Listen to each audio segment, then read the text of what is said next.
We welcome you inside the Gene Policini Center here on the campus of the Rochester Institute of Technology as we are just days away from the puck dropping on another season of RIT Women's Hockey. Good afternoon and welcome to RIT Hockey Media Day here on the RIT Sports Network. Well, the women's hockey program will open the 2023-24 season on Saturday, September 23rd when they travel to RPI for a pair of weekend games against the Engineers out of the ECAC. More on that in a moment. But first, we take a quick look back to last season. Head coach Celeste Brown's Tigers endured a difficult year. The Tigers played just 11 games on home ice while spending most of the season on the road. RIT finishing with just 4 victories, ended up 5th in the 5-team College Hockey America standings, and unfortunately did not qualify for the conference's postseason tournament a year ago. But a clean slate is on for the Tigers now, as I'm happy to be joined by the Bruce B. Bates women's hockey coach here at RIT, Celeste Brown. And Celeste, you're entering your 4th season as head coach.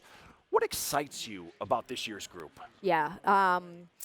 Well, first, thanks for having Absolutely. me. And second, I think the energy is flying through the rink. Like, we start Saturday, and the most exciting piece, I think, is to have a group of seniors that have been with us for 4 years and have endured the learning moments, but also having, like, some first years that bring, like, fresh, rejuvenated energy that will also have impact immediately when they step foot on the ice. So I couldn't be more excited. We're growing brick by brick, so I can't wait to see what sort of plays out in front of us. Absolutely. And last season you took the ice without designating a captain. This year, that won't be the case. Earlier this month, you announced that senior forward Lindsay Maloney would wear the C this season. Now, Maloney finished 2nd in scoring a year ago. She enters her final year with 14 goals and 12 assists in 80 career games. Junior Megan McCormick will serve as an alternate captain. I know the C isn't just given to anyone. What makes Lindsay Maloney and Megan McCormick as the alternate worthy of these honors in these roles? Yeah, I think first and foremost, they've gained the respect of their teammates, and that is not an easy feat to do. Yeah. I think to do that, you have to have an understanding of each individual player, and you have to build trust with them, and that's exactly what they've done. And then from there, they've built trust with our coaching staff, and I think for both of them, the 2 qualities they bring is just an unyielding belief or the grit that we're gonna be successful. Last year, we're very competitive in countless games, or they're 1-goal games, and they come in, they take care of their business. Nobody's looking after them. They're model student athletes. Yeah, a couple of close games late in the year. You beat Syracuse here, and then Lindenwood on the road had opportunities to win both of those games that would have got you in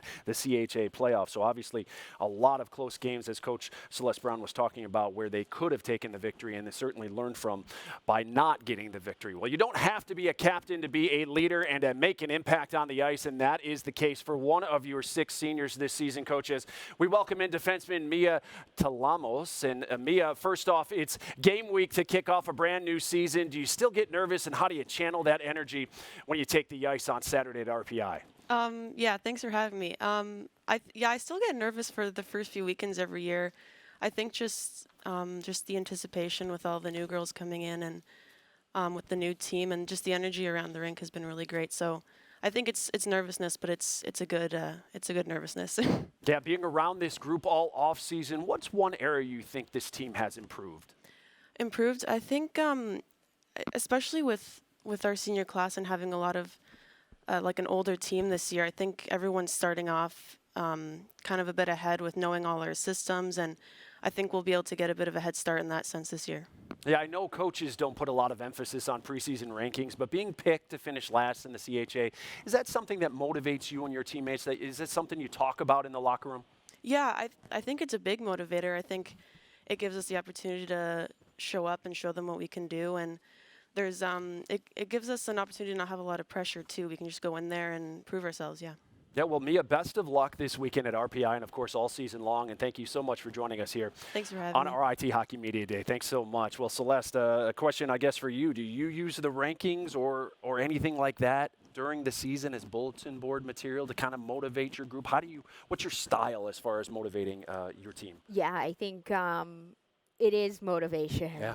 Right? Like, how can it not be? And I think our players are fully aware of what's going on. I think one of the best qualities we have is that we have control inside that room of our attitudes and what we think. Yeah. So it is motivation. And like I said, last year, we're knocking on the doorstep with every one of our opponents in that league. And I think this year, like, the hard work is going to pay off. That doesn't mean it comes. Right. That means we still have to go out and take it. But I know our players are motivated by the way they came in.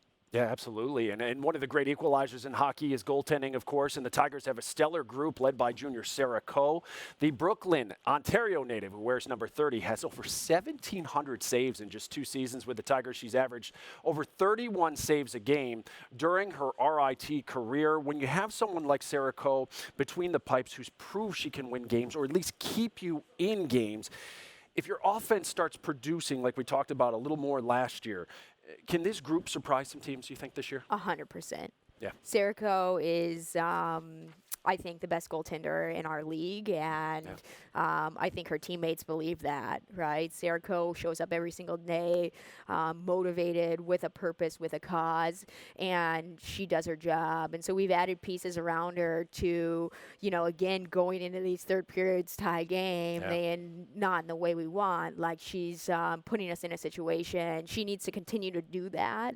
And we believe she will, along with her teammates. But definitely, we're grateful to have her, and I think she proves every day why she's here. Yeah, absolutely. And it's a heavy dose as we take a look at the schedule for the Tigers on the road. They begin the season at RPI, followed by a trip to Worcester, Massachusetts to face Assumption. The Tigers' home opening weekend will be October 6th and 7th against number 3 Minnesota.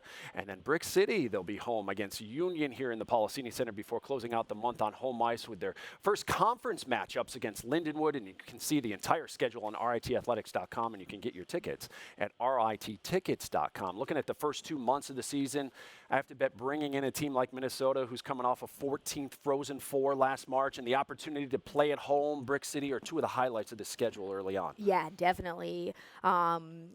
We're excited to have Minnesota on our ice, and it's a great measuring stick. I'm a big believer, if you want to be the best, you have to play the best, and they've proven it year after year.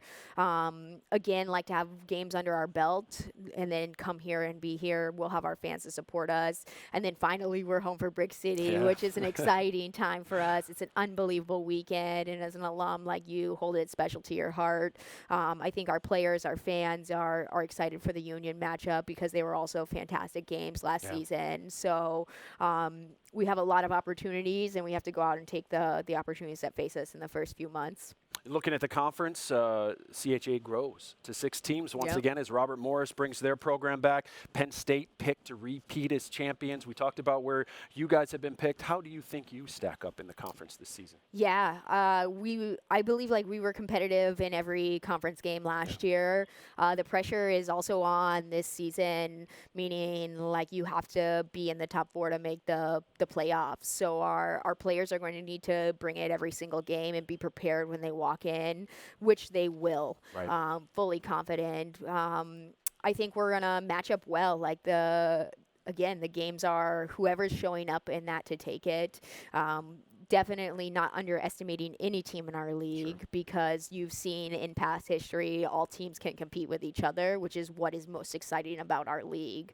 So I just can't wait, and I feel confident in our group to be in that top 4 grouping, to give ourselves opportunity to execute in the playoffs. And you talked about it. You can sneak up on some teams even in the playoffs. You were a part of some of those teams that did that back in the days in 14 and 15 when they were back-to-back CHA champions, the RIT Tigers. Speaking of some honors over Brick City weekend, your former teammates, the 2012 championship team, will be back in town. They will be honored once again. They were just here last fall to be honored for winning the Division III National Championship back in 2012. Now they will be inducted into the RIT Athletics Hall of Fame. What does that mean to you and your teammates to receive that honor on Brick City weekend? Yeah, I think all of us are excited. I've been reflecting over the last bit of time since it was announced, and I think what's so special is when you get a group of like 25 players that can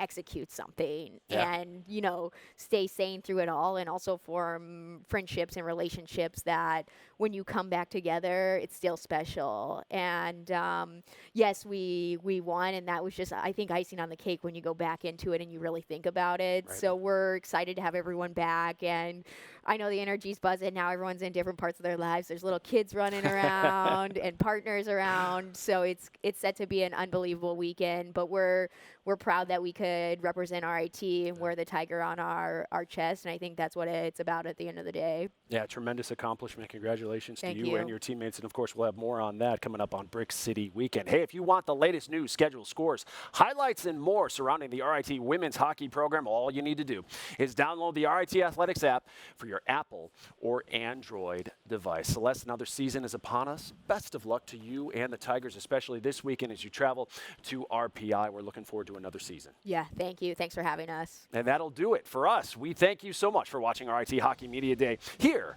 on the RIT Sports Network.